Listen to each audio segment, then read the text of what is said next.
It's day one of the ECTRIMS 2012 conference, and as you can see, it's already going strong. Researchers are conversing here, but they're also collaborating on a more global level. We had a chance to speak with some esteemed members of the MS community to hear more. Collaborative research is easier today than in years past because, of course, the international technology and the communications is much easier, but also there is a lot more awareness of the need to cooperate. They're beginning to understand that they complement each other, so they can see that physicists and radiologists and neurologists and psychologists all bring something to the party, and actually if they work together they can address questions in a much more meaningful way and a much more effective way. We're all working together on clinical trials. That's been really very, very important.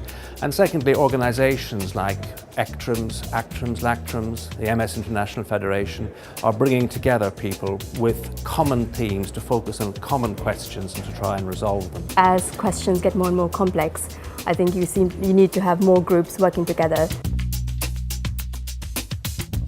People living with MS are not really interested in where the research comes from. They want a solution, they want a cure. Since I joined in the last few years, there have been a whole load of new drugs that have been coming on the market and in the pipeline. Timetables are always very challenging, and I remember very well we talk about 5-year time frame, 10-year time frame, and in the end you can never really predict.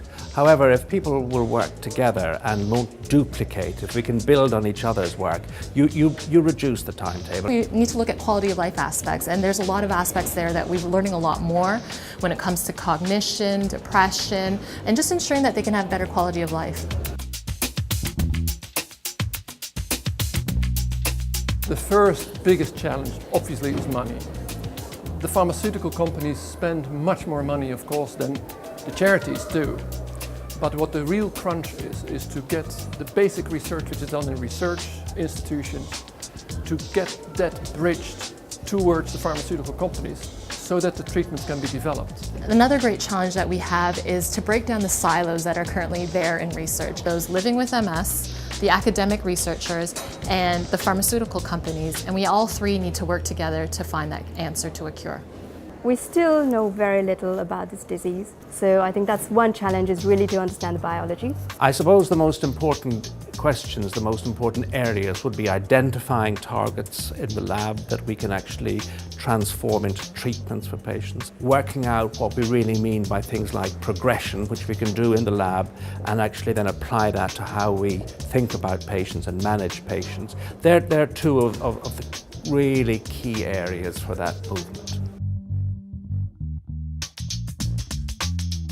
This meeting particularly, I've seen there's a lot of new data coming out on epidemiology, research in this area in places like Iran, and I think that's going to help a lot in our understanding of how MS is moving. From my own perspective, looking as a charity at the global level, because we deal with all countries in the world, is to see the progressive MS initiative taking place.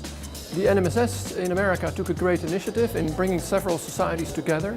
We are now having quite a few scientists around the table, conferences ahead. And what's really exciting is to see new, more effective treatments coming online and new concepts of management. So it's the whole person being managed with the treatments playing a key role.